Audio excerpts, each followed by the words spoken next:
Good morning, everyone, and welcome to the Unitarian Universalist Church of Silver Spring. My name is Bonnie Gallion, and I am this morning's worship associate. My pronouns are she, her, hers, and I'd like to welcome all guests or visitors in the congregation today. Ryan Smith is our welcoming captain today, and Ryan's here to answer your questions, any questions that you have about our congregation. This morning's service is about the abundance we experience giving and receiving in community. Reverend Kristen, our settled minister, will be preaching this morning. Babies and children of all ages are always welcome in the sanctuary during the service. But we also have a nursery for children 6 months through age 5. This morning, all children who don't go to the nursery will be invited to stay for the whole service. It's time to greet one another. Let's begin by greeting those on Zoom.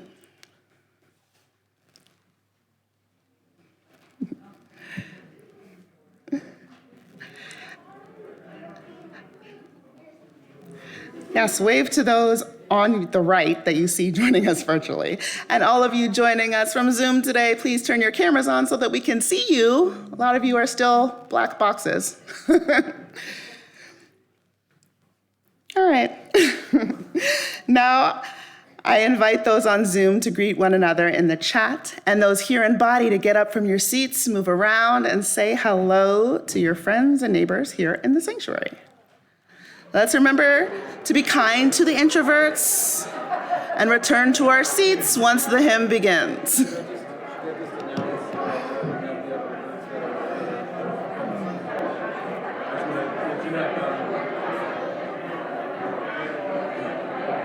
morning.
All right, good morning, everyone.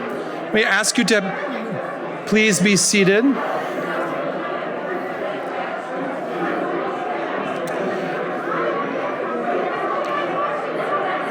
I ask everyone to please be seated now. So we'll have on our opening hymn, number 68. I'll wait for the sound to die down. I know, yeah. So just one quick announcement about our opening hymn, number 68. There are different words that we're going to sing this morning, and they will be up on the screen. So you can use the tune from number 68 here, but maybe if you want to read from both, just go up like this so you can see both. I tell the choir that all the time. So. Okay, let's rise and we'll hear it once all the way through.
These are days are as a field, sweet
And mystery that our paths have crossed, that in the immensity of time, in the vastness of space, we coincide here. I am in awe at the ways in which our lives intersect and intertwine, at the beauty we create when we gather. May our coming together make us more compassionate, more just, more caring, more loving. May our hearts and minds be open to this offering. I am so glad you are here. Let us worship. Let us marvel at the miracle of being right here, right now, and at the mystery that has brought us together. Good morning, everyone. My name is Reverend Kristen Grassel-Schmidt. My pronouns are she, her, and I have the privilege of being the settled minister of this congregation. Aw, I love you guys. It is now time to light our chalice, symbol of our free faith, and reaffirm our congregational commitment. Please rise and embody your spirit. The words are on the screen. May this light warm our hearts with love and caring and guide us in the ways of truth. As we gather here for worship, we pledge ourselves to the endless search for truth, to the right of each to believe as mind, heart, and conscience dictate, to accept the responsibilities this freedom commands, and to implement our belief in the essential worth and dignity of every human being. Won't you please be seated and join in singing our chalice song?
So our story this morning is a participatory one. I need everybody to be ready to ham it up. So if your family is anything like mine, Thanksgiving is a meal that everybody contributes to. When I was growing up, my mom and I would make the mashed potatoes and gravy. My Aunt Diana would make the turkey and dressing. My cousin would make an onion tart. Everyone made and shared something.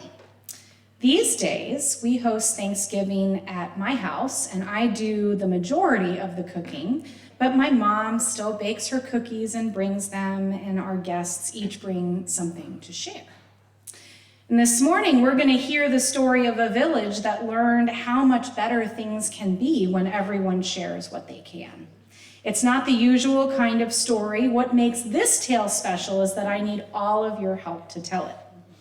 So there are 3 words that are going to come up a lot in the story, and each time you hear one of those words, I need you to make a sound effect, okay?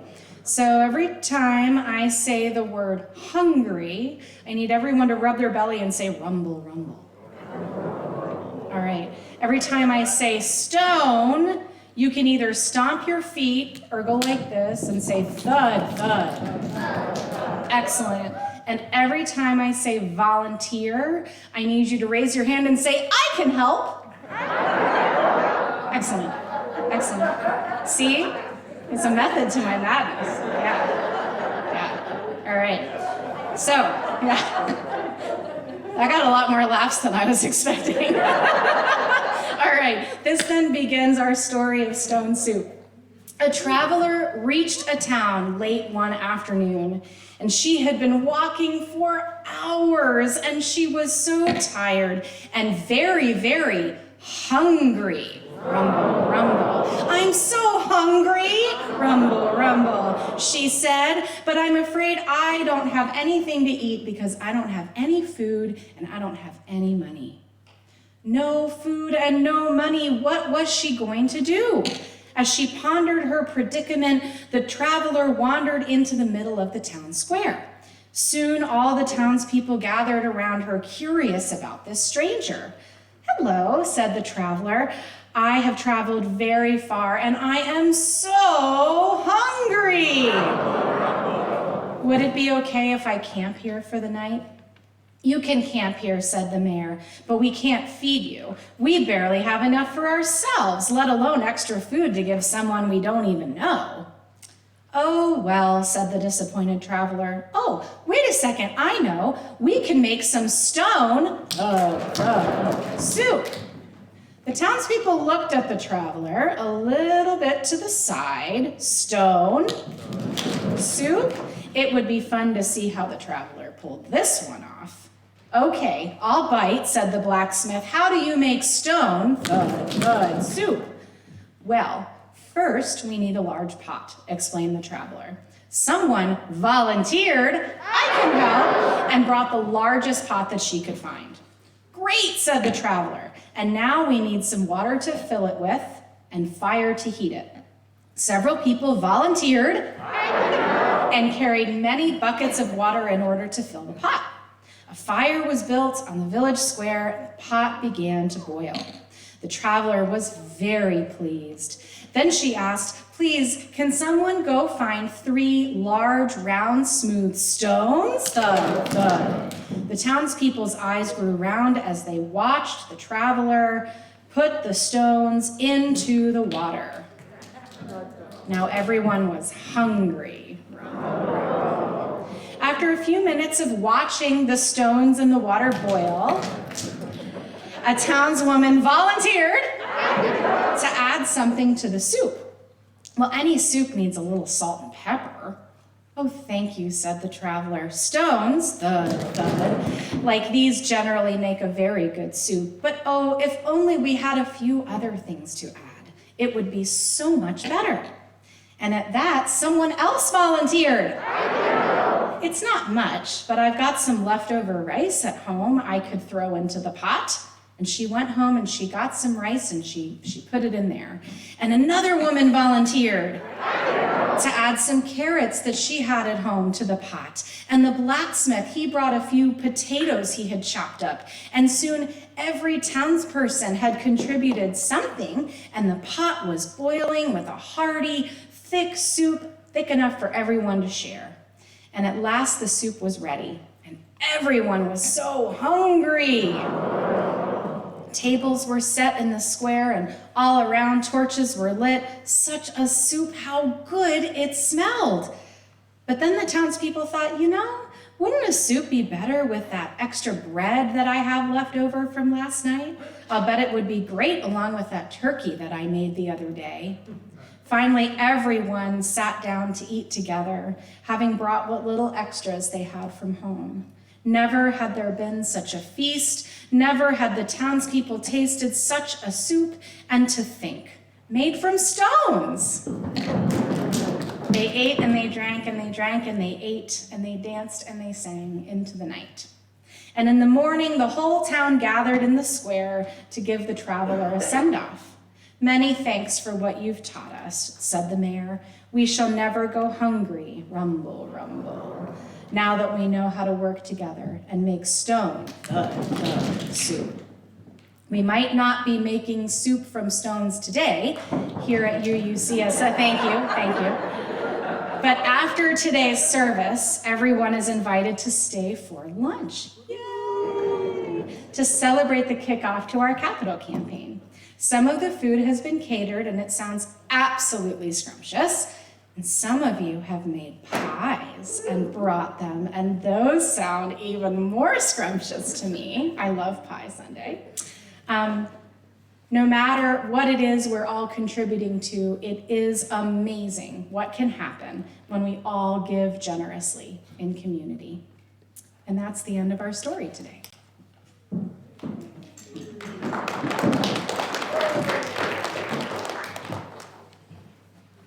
That's a fun one, isn't it?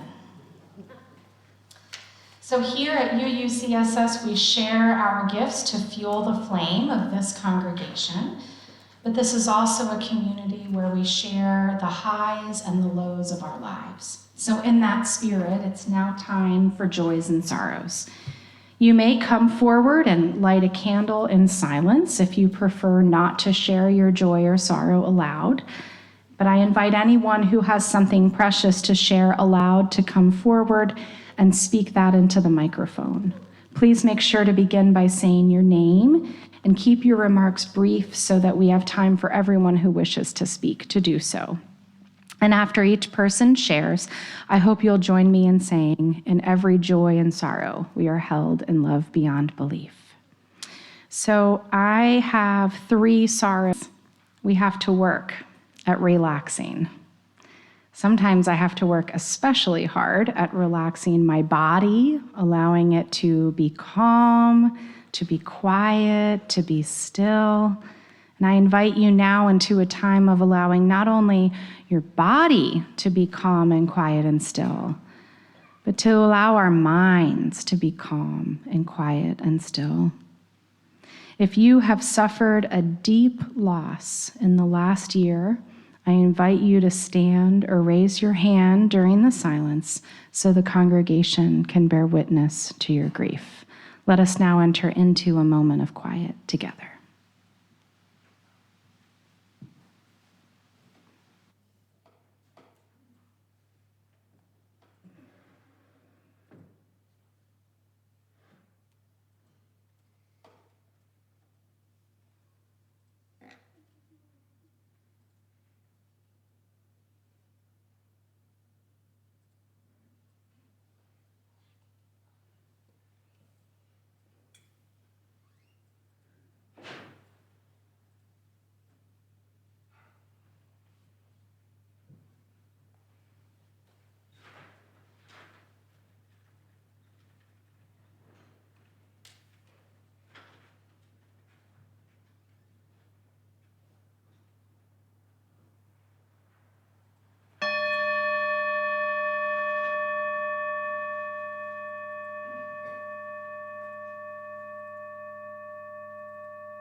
Oh, we give thanks for this precious day, for all gathered here and those far away, for this time we share with love and care. Oh, we give thanks for this precious day.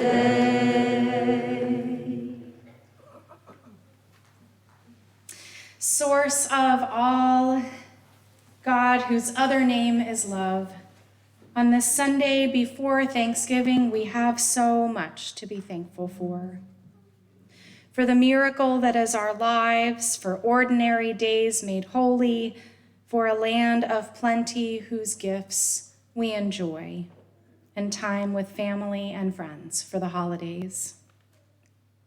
Alongside of our gratitude, let us remember that as many feast and celebrate this week, some will experience this holiday as a time of grief, an unavoidable symbol of all that has been taken, of all that continues to oppress and colonize.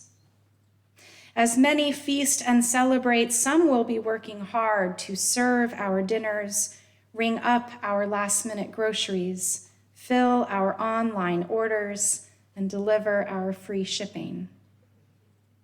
As many feast and celebrate, some will be left out of the economy, out of the country, out of notice altogether. Forgive us, Spirit of life and love, for all of the ways known and unknown to us that our siblings in the human family are harmed by systems we perpetuate, intentionally or not. In this season of gratitude, while we should never give thanks for all things, let us remember to give thanks in all things, for the abundance of love and mercy, generosity and compassion that holds us through it all. This week and all weeks, may we remember that this church is not just a building, but a community of people to hold us, a welcome table, however we are feeling at any given moment. This week and all weeks, may we be moved to be generous in empathy and spirit as much as we are generous with our wallets and our pocketbooks. These things we pray for love's sake. Amen. Blessed be.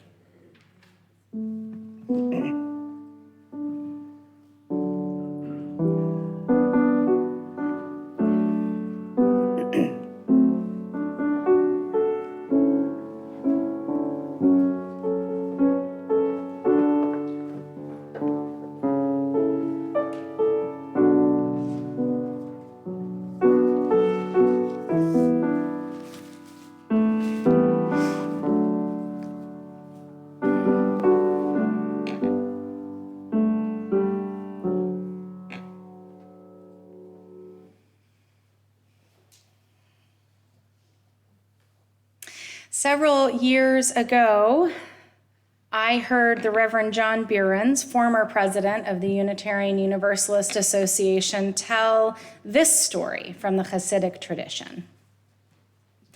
Once upon a time, before any of us were born, a Jewish congregation in Poland needed a new rabbi and a new synagogue. An older man, very, very wise and respected and prayerful, was a member of this congregation. And when his granddaughter got married, the groom's father approached this elder and said, "Now that we're relatives, let's join together in doing a good deed, a mitzvah. Let's raise the money our congregation needs to find a new rabbi and build a new synagogue, and maybe even enough to feed the poor in our midst." "A wonderful idea," said the older man. "But you know, some of our members only have modest means. Not everyone in our congregation can give as much as you and I can. So let's agree that we will never refuse any donation, no matter how small." And so the younger man agreed. And as they went from house to house visiting members of the congregation, many people gave generously. One day, they came to the home of a very wealthy family, and they explained why they were there. And the wealthy man sighed, and he gave them a single copper coin, much like a penny, and his wife brought a single egg back from their barn. And the old man thanked them for their donation, and he blessed them. And the younger man just stood there in shock. After they'd left the house, the younger man shook his head. "Those selfish people, they could give so much more, and yet you blessed them." And the wise old man smiled, and he said, "Remember, friend, we agreed that we would accept any donation, no matter how small. A week later, after they'd made several more visits, the wealthy couple saw the men out in the neighborhood and approached them. "We've been looking for you. Please accept a larger gift from us," they said as they handed over some silver coins this time and a pair of chickens.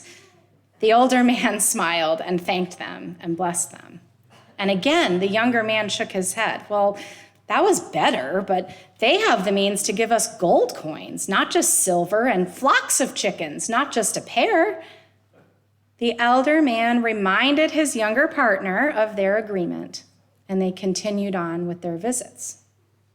And then at the end of the month, the wealthy couple caught up with the pair of visitors again.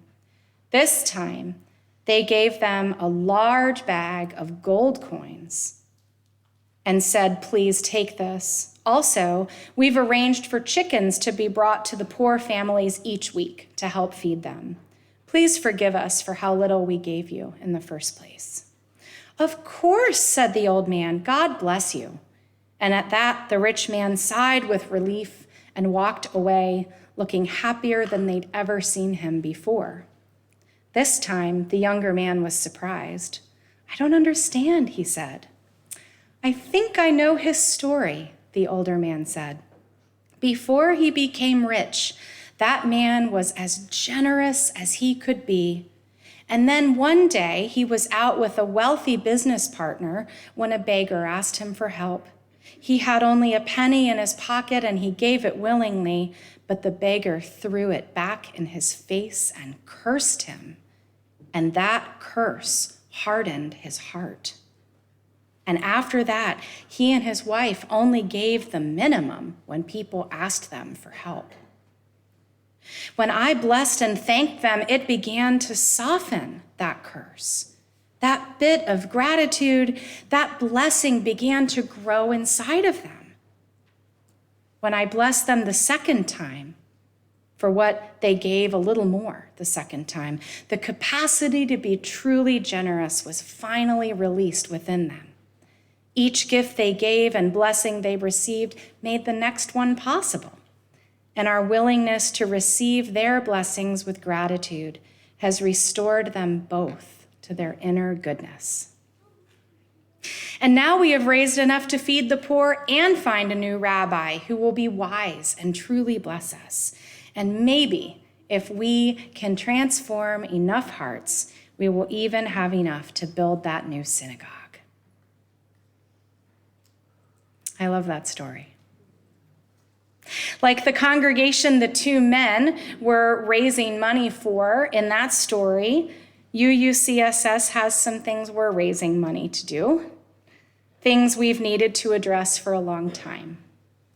While our community building was usable before the pandemic, it was far from comfortable from what I've been told, 12 months out of the year. And our campus was designed before physical accessibility for people in wheelchairs and walkers was as prominent a concern. Several years ago, this congregation did a capital campaign, and you all gave 3 times your annual giving, an impressive amount of money by any measure, especially fundraising measures. And after some delays, the Capital Improvements Committee did wonderful work using some of the last campaign's funds to renovate the sanctuary building. Then they turned their attention to the community building.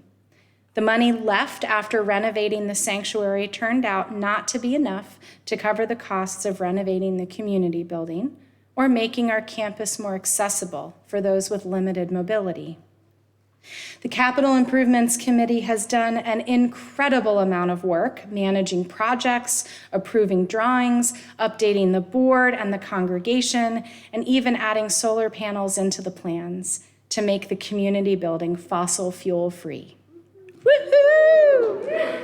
But we are going to need all of us, every single one of us, to support this work as generously as we can, so we can transform these plans into reality. Like the older man in this story, here at UUCSS, we gratefully accept financial support from everyone, no matter how large or how small the gift. for generosity is the fruit of gratitude. Some of us may feel a bit like the villagers who learned how to make stone soup. Not everyone can afford to give bags of gold, and that's okay. Whatever you're able to give, it is important, and we are thankful for it. But there are others here, much more like the rich couple in the story, people who do have the means to make pivotal, leading gifts in this campaign, and we will be grateful for those gifts as well. Over the next few weeks, members of the Capital Campaign Steering Committee will be reaching out to every single member, family, and friend of this congregation to schedule a time to meet with you. These visits will allow committee members to share in detail what the goals of the campaign are, the projects that are planned, and all that those things will make possible that are currently not possible. These visits will also enable everyone to have a chance to ask whatever questions you have and have them answered, or put in touch with the person who can answer them thoroughly. We will be inviting everyone also to make their annual pledge for the next church year during these visits as well. After so much isolation and uncertainty, these visits are a great chance to connect in community, to talk about what draws you to UUCSS, and how the goals of the campaign will help us move into our next chapter as a congregation. And what a next chapter it will be. Just think of the Christmas Eve cookie parties, the holiday bazaars, the fellowship dinners we'll be able to have in our newly renovated community building, and the options we'll have with more space for religious education. Think of the possibilities once we're able to add income by renting out that newly comfortable and attractive space. Think of how our physical plant will better reflect our values with solar technology and energy-efficient appliances. And think of how many more people we will be able to welcome into community by improving safety and accessibility on our campus. I can't wait to be part of planning blood drives and charity concerts and all sorts of other events to serve our neighborhood and wider community. I hope all of you will join me in making the most generous gift that you can to the Capital Campaign and next year's annual budget. Thank you.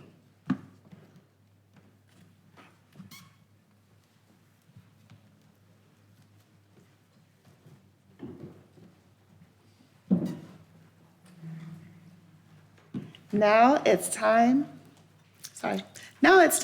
for our offering, our congregation's weekly opportunity to practice generosity together. As many of you know, UUCSS first met the Tina family in February this year after their harrowing evacuation from Kabul, Afghanistan. With support from Lutheran Social Services and UUCSS volunteers, they've come a long way since then and are now our neighbors here in Silver Spring. Mom, Amila, gave birth to their fourth child in the spring. Baby Arsalan underwent heart surgery this fall and is making a healthy recovery. Jamila has built a social network of friends and enjoys sewing and crafts. Zamir and Sanea are enjoying school and look after little sister Hawa. Dad, Sharif, is steadily working and also taking English classes in Silver Spring. UUCSS volunteers have been helping the family to navigate their health, housing, employment, and other needs. The family has expressed their deep gratitude to the UUCSS family. The Tina family faces many challenges in the coming year. Their initial housing benefits have run out, and with the rising costs of housing, the family is at high risk. A portion of today's offering will go towards helping the family meet some of their basic needs in the coming months as they continue to build their independence. This is an opportunity for us to practice compassion as part of the interconnected web of which we all are a part. The many ways you can make your gift to UUCSS should now appear on the screen. If you are here in person, you can also place your offering in one of the offering plates as it's passed around during the music. That will begin in just a moment. Grateful for the gifts life has given us, may we all experience the blessing of sharing our abundance. The offering will now be given and received with gratitude.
Before the announcements today, I would like to invite Ebony to come up. Ebony's family has been coming to UUCSS since she was a very young child, and she would like to tell you all why our capital campaign is important to her.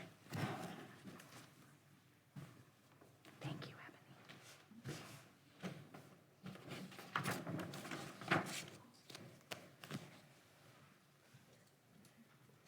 Again, my name is Ebony Contreras Scurry Peace.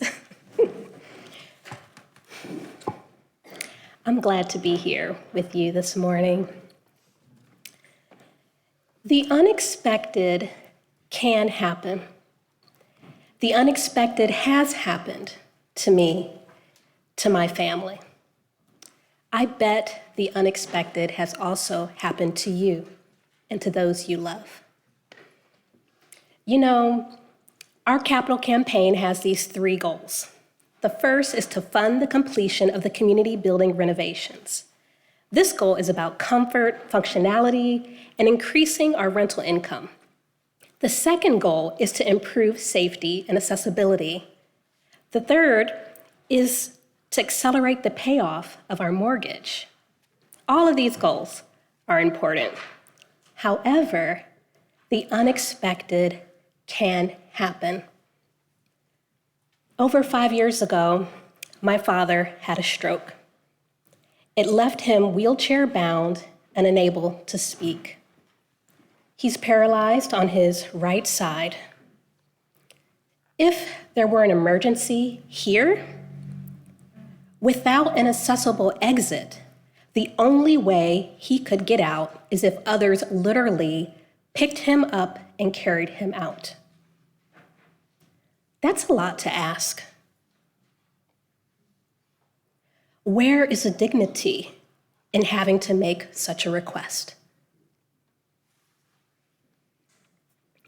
Just over 3 years ago, my mother's dementia became severe.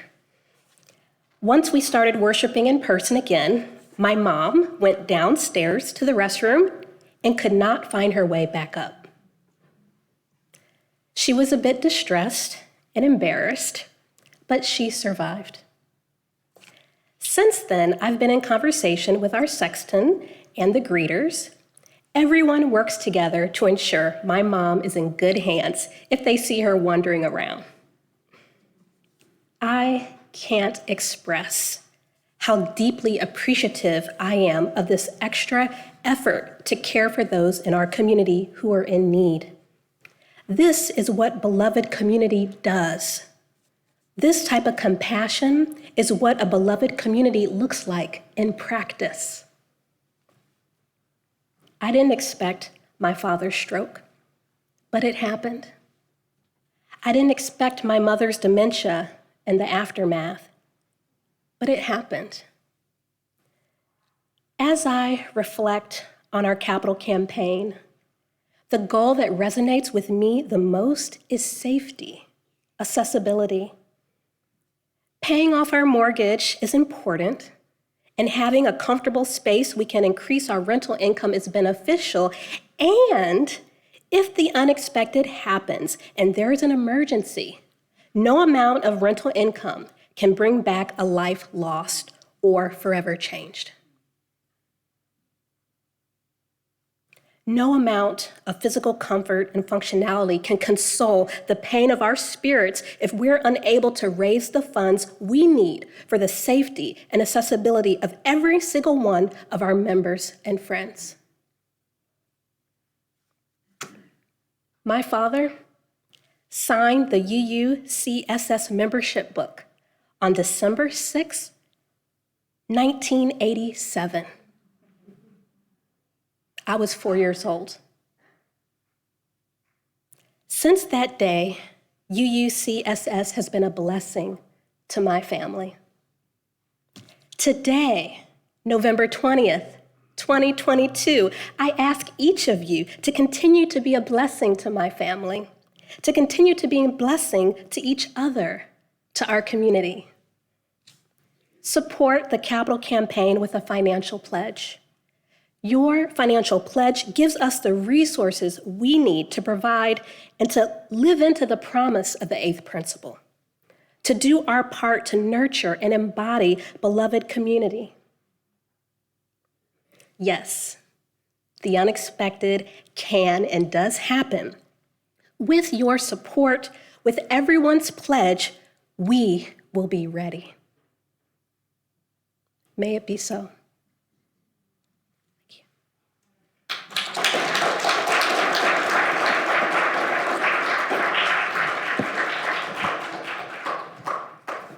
Thank you, Ebony. I am so proud of the goals of this capital campaign because they are rooted in our values. Values like safety and accessibility and a commitment to the environment.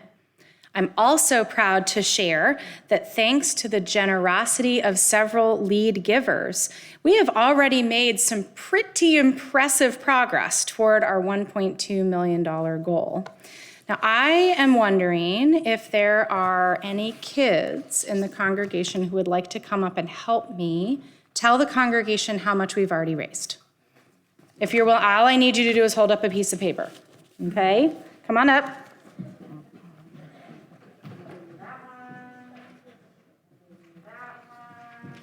Is the anticipation building?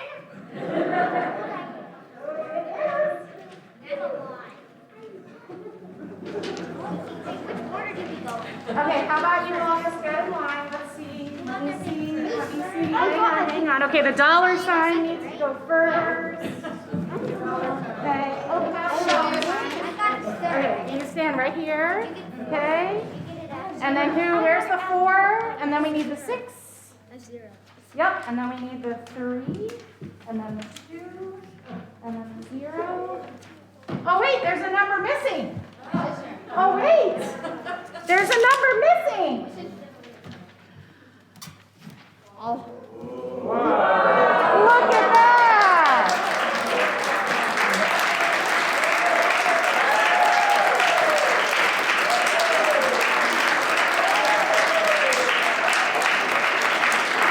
Look at that.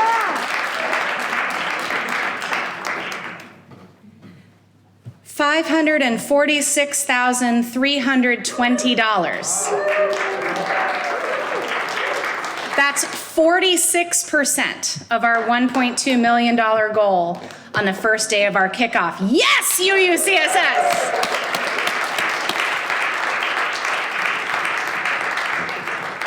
And look, we have a pie chart. It brings me so much joy.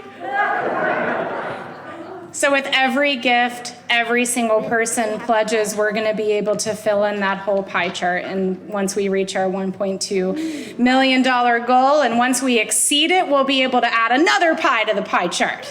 How's that? All right. Thanks, everybody. I'd like to invite... Oh, should we do a... Oh, okay.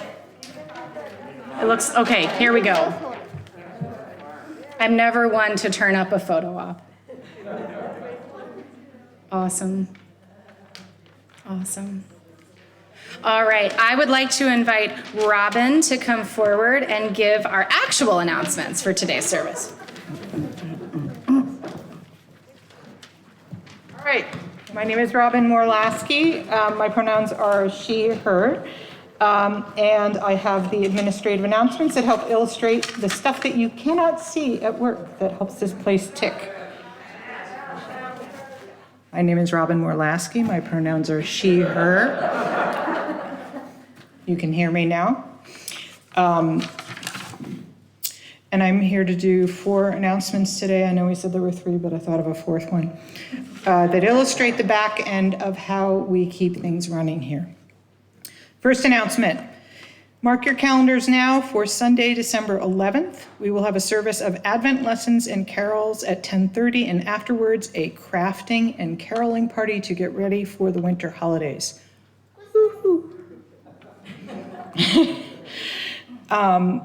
Announcement number 2, there are fun projects afoot that you can be a part of.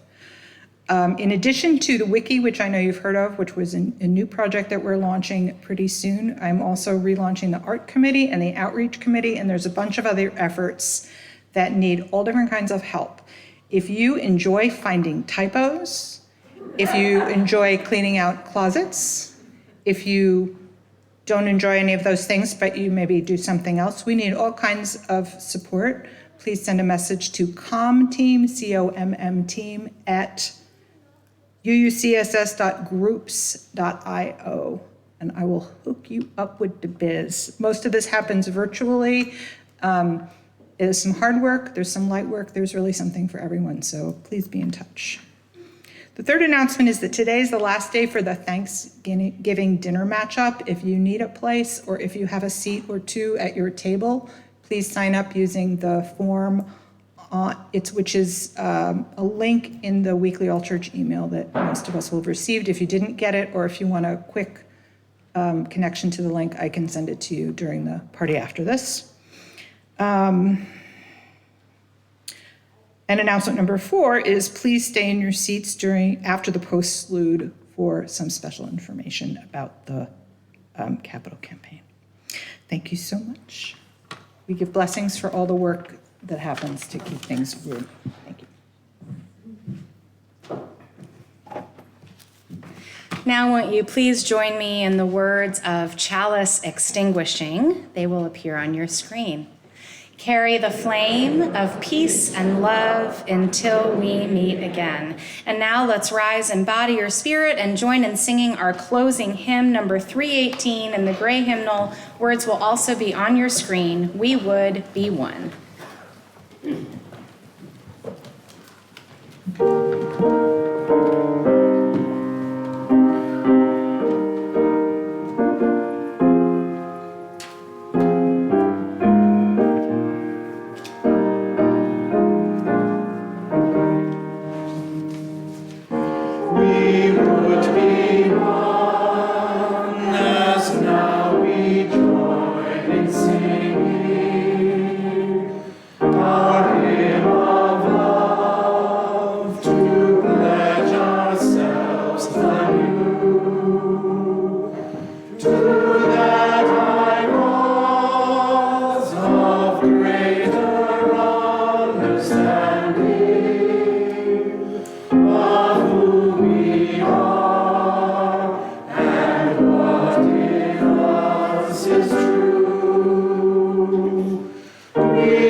I am so thankful for all of you.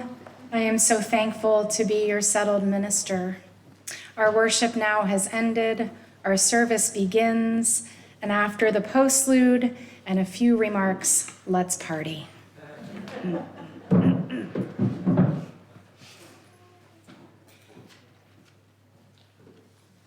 Hi, I'm Stephanie McConaughey, one of the co-chairs of the Capital Campaign.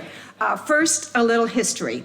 70 years ago, the UUCSS founders opened the doors of a 3-horse stable. using it as a sanctuary and minister's office.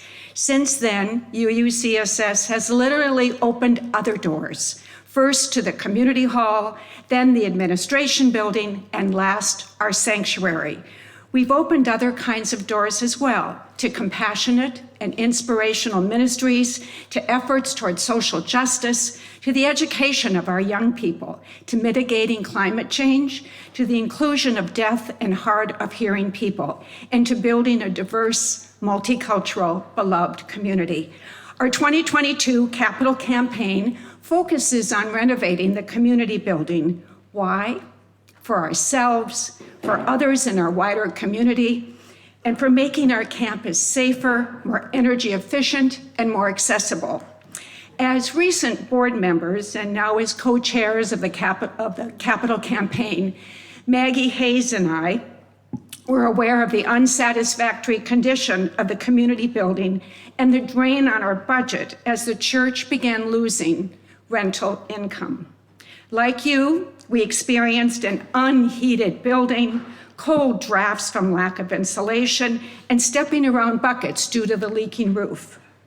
We also missed community building coffee hours, when adults, youth, and children could mix and bond, a place where people with political, environmental, and other concerns could put up posters and pitch their activism, or pitch their cases for activism. And we miss renting the building to the wider community. Over the past 2 weeks, as our campaign began, I visited several UUCSS members and asked each, why do you want the capital campaign to succeed? I heard, quote, we need to be in the community hall again, both in summer and in winter. It's a building worth saving. We need the rental income and to see all the spaces in the building used throughout the week, not only on Sundays. And finally, quote, I love this church and its people. I want it to be financially viable now and in the future for our children. Now, Maggie Hayes will tell us a bit. Oh, okay. So now the choir will sing a special postlude. Postlude, postlude. Okay, thanks, Michael.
We try so hard.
Thanks, Michael and the choir. Now that you know the why of the campaign, I'm going to talk a little bit about the how. Over the next few weeks, people who have already made pledges will be contacting you about a visit in your home, at church, wherever is convenient. If you don't want to meet in person, they'll arrange a Zoom meeting and deliver campaign materials ahead of time. Please respond promptly to these requests. As Reverend Kristen said, we'd like to get as close as we can to 100% participation, no matter how much or how little you're able to pledge. If you already have an amount in mind, that's fine, but the meeting is where you'll get the campaign materials and learn the details of where your money will be going. It's also a great opportunity to connect with fellow congregants.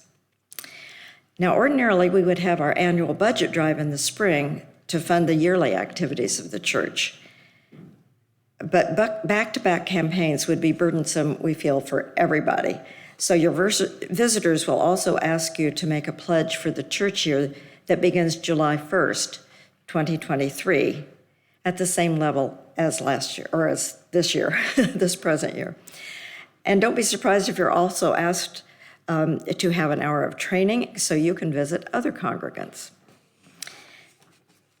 Now, I have the great pleasure of expressing our gratitude to all the folks who have already made generous pledges to get us to 46% of our goal. You've really got the ball rolling. We so much appreciate it. In addition, we want to recognize all the volunteers who have worked so hard, some of them for many years, to reach this point.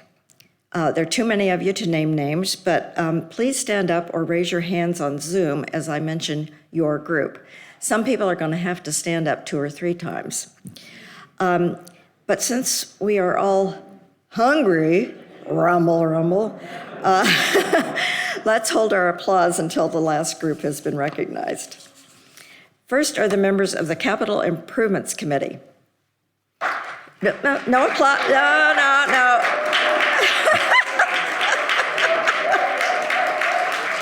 All right.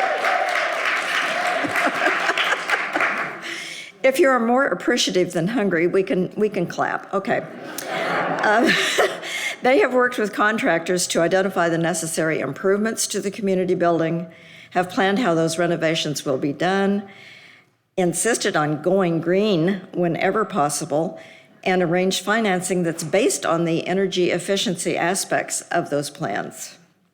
And let's have a shout out to members of the Property Committee, past and present.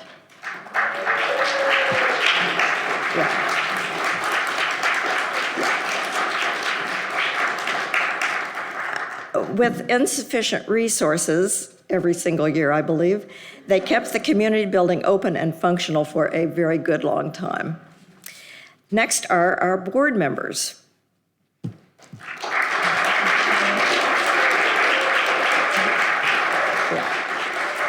They have supported these efforts for years, arranged for the focus groups we had this fall, engaged our helpful consultant, Marcia. You can stand up too, wherever she is. They are all, each one of them, actively working to make this campaign a success. And then there are the members of the campaign steering committee and its subcommittees.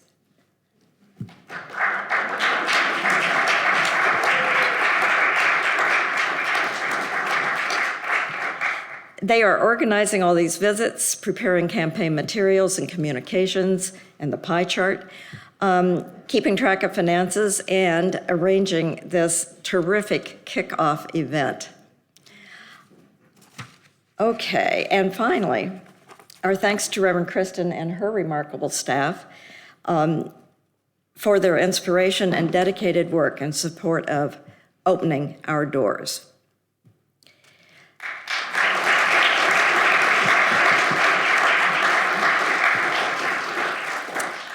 And now we are in for a real treat. Michael has arranged this special kickoff song incorporating our theme, and we're going to hear that now from the choir.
thank you, Michael, and all the choir. Before we head across the way, just a few words. Our coming of age class is convening in a few minutes.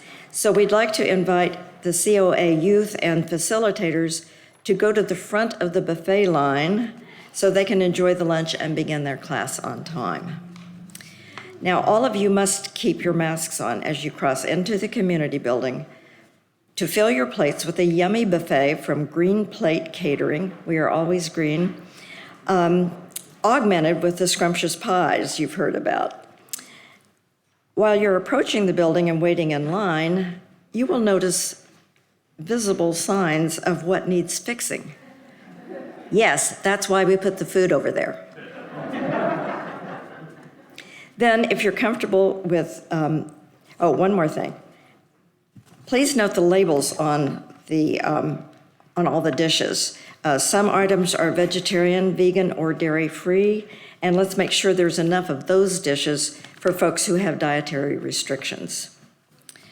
So, after you fill your plates, if you're comfortable eating indoors, come back to the sanctuary to enjoy lunch and fellowship. Reverend Kristen always says, fundraising is fun, so let's go have some.